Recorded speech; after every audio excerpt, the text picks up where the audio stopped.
दुनिया भर में देश की थू थू करवाने के बाद, देश भर में आग लगाने के बाद, दर्जनों दंगे और हत्याएं करवाने के बाद मोहम्मद जुबैर अब किसी टेरेस में बैठ के चाय की चुस्कियां ले रहे होंगे।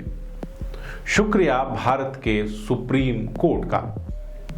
जुबैर को फिर से जमानत दे दी गई है और जमानत देने के साथ ही उनके जितने मामले थे उन सभी मामलों को दिल्ली ट्रांसफर कर दिया गया है। सुनने में कुछ कुछ कॉमन सा लग रहा है। यही मांग नुपुर शर्मा ने भी की थी, लेकिन जज महोदय बड़े गुस्से में बैठे थे, उन्होंने फटकार के भगा दिया। अब जुबैर के मामले में उनका ये वाला जो सेंस है वो शायद कहीं आराम करने के लिए गया हुआ था, इसीलिए जुबैर भाई को आज़ादी मिल गई है। नमस्कार, मैं सौरभ कुमार, आप देख रहे हैं आयुध। सुप्रीम कोर्ट के फैसले के बारे में आपने खूब सुना होगा। आपने जुबैर भाई की ये जो क्रांति चली है नुपुर शर्मा वाली, इसके बारे में भी सुन रखा होगा। लेकिन हमारे आज के इस वीडियो में हम जुबैर भाई के पुराने इतिहास की बात करेंगे। हम जरा समझेंगे कि ये जो फैक्ट चेकर बन के घूम रहे हैं, इनके पीछे का बैकग्राउंड क्या है।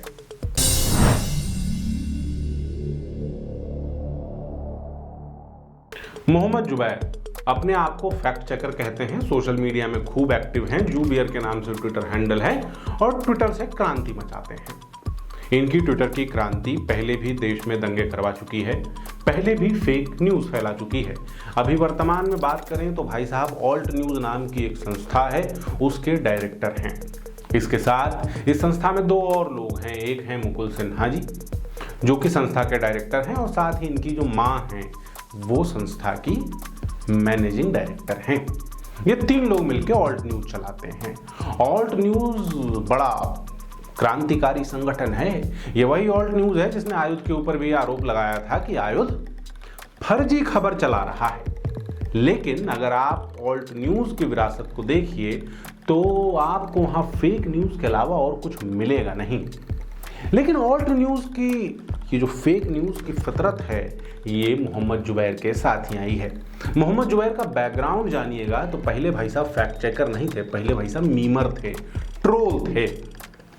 एक पेज चलाते थे, पेज का नाम था अनऑफिशियल सुब्रमण्यम स्वामी। इस पेज में खूब क्रांति करते थे, फर्जी खबरें चलती थी, मीम शेयर किए जाते थे और भड़काऊ बयान भी। लेकिन जब वायरल हुए, अब जो थोड़े फेमस हो गए हैं, देश भर में उनके बारे में बात हो रही है, तो वो पुराना पेज तो इन्होंने बंद कर दिया है।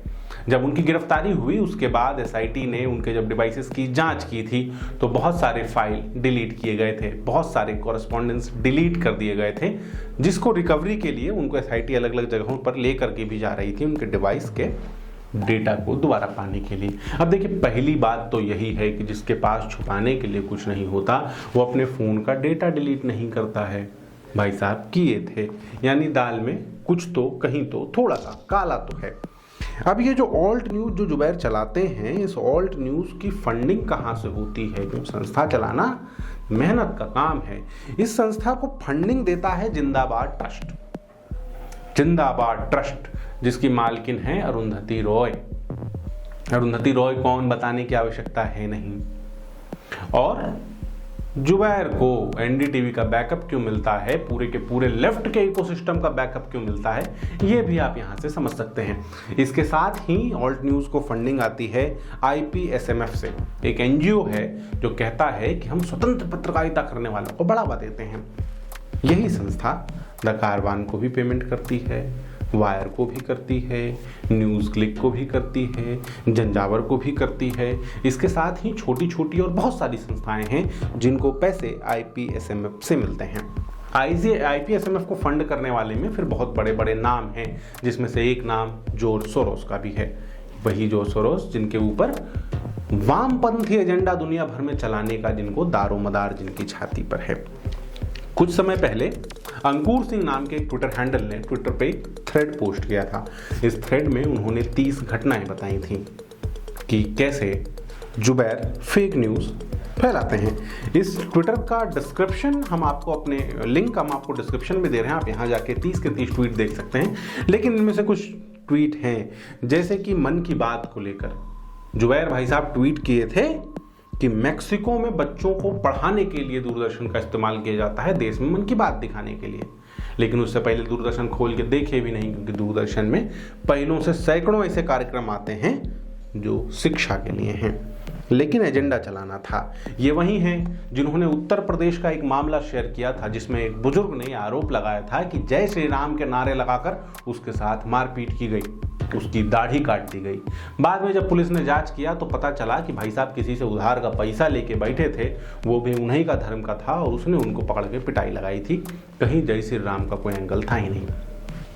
ये वही मोहम्मद जुबैर हैं जिन्होंने ट्विटर पे, एक व्यक्ति हैं, उन्होंने इनके कमेंट पोस्ट पे कुछ कमेंट किया तो भाई साहब ने उनके नातिन के साथ उनकी फोटो उठाई, एक छोटी सी बच्ची के साथ, और उस छोटी बच्ची के फोटो को अपने ट्विटर हैंडल पर पोस्ट किया, जिसके बाद लोग, उनके जो फॉलोअर्स हैं जुबैर के, उस बच्ची को रेप की धमकियां और गालियां दे रहे थे। जिसके बाद national commission of protection for child rights ने भी इसके ऊपर, NCPCR ने इसके ऊपर संज्ञान लिया और जुबैर भाई साहब के पास FIR हुई।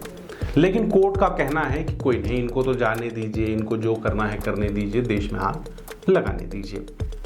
ये जो पूरा का पूरा इकोसिस्टम चलता है, ये जो पूरे के पूरे फेक न्यूज़ पेडलिंग का धंधा चलता है, इसमें ऑल्ट न्यूज़ आगे बढ़ के आता है। ये वही ऑल्ट न्यूज़ है जिसने JNU में हुई घटना के दौरान, JNU में हुई हिंसा के दौरान बच्चों के हाथ में जो पत्थर रखे हुए थे उनको वॉलेट बताया था। ये वही ऑल्ट न्यूज़ है जो कांग्रेस के समर्थन में फैक्ट चेक करता हुआ नजर आता है और सेलेक्टिव तरीके से हिंदुओं को टारगेट करता है।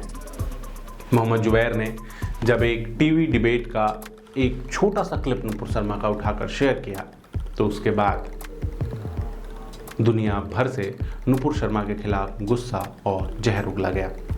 उनको जान से मारने की, बलात्कार की धमकियां दी गई, लेकिन जो पीड़िता है नुपुर शर्मा, उन्हें सुप्रीम कोर्ट से राहत देने की जगह फटकार लगाई गई, और जो पीड़ित करने वाला है, जो शोषक है मोहम्मद जुबैर, उन्हें क्लीन चिट दे दी गई है। हाथ लहराते हुए हवा में घूम रहे हैं मोहम्मद जुबैर। इसके साथ ही और इस तरह के तो पहले भी शामिल रहे हैं। लेफ्ट के इस पूरे इकोसिस्टम की ताकत आप समझिए कि सुप्रीम कोर्ट भी कुछ कह नहीं पा रहा। ताकत समझिए कि एक तरह के मामले में जहां एक राष्ट्रीय पार्टी को अपने प्रवक्ता को निष्कासित करना पड़ा है, उसे पार्टी से निकालना पड़ा है, वहीं लेफ्ट अपने इकोसिस्टम के एक छोटे से फैक्ट चेकर को भी मजबूती से पकड़कर खड़ा है, उसकी रक्षा के लिए तैयार है। अगर आपको हमारा ये वीडियो अच्छा लगा, अगर जुबैर के बारे में दी गई ये जानकारी आपको अच्छी लगी तो हमारे चैनल को सब्सक्राइब कीजिए। इसके साथ ही आप हमें फेसबुक, ट्विटर और इंस्टाग्राम पर भी फॉलो कर सकते हैं। आपका बहुत बहुत धन्यवाद।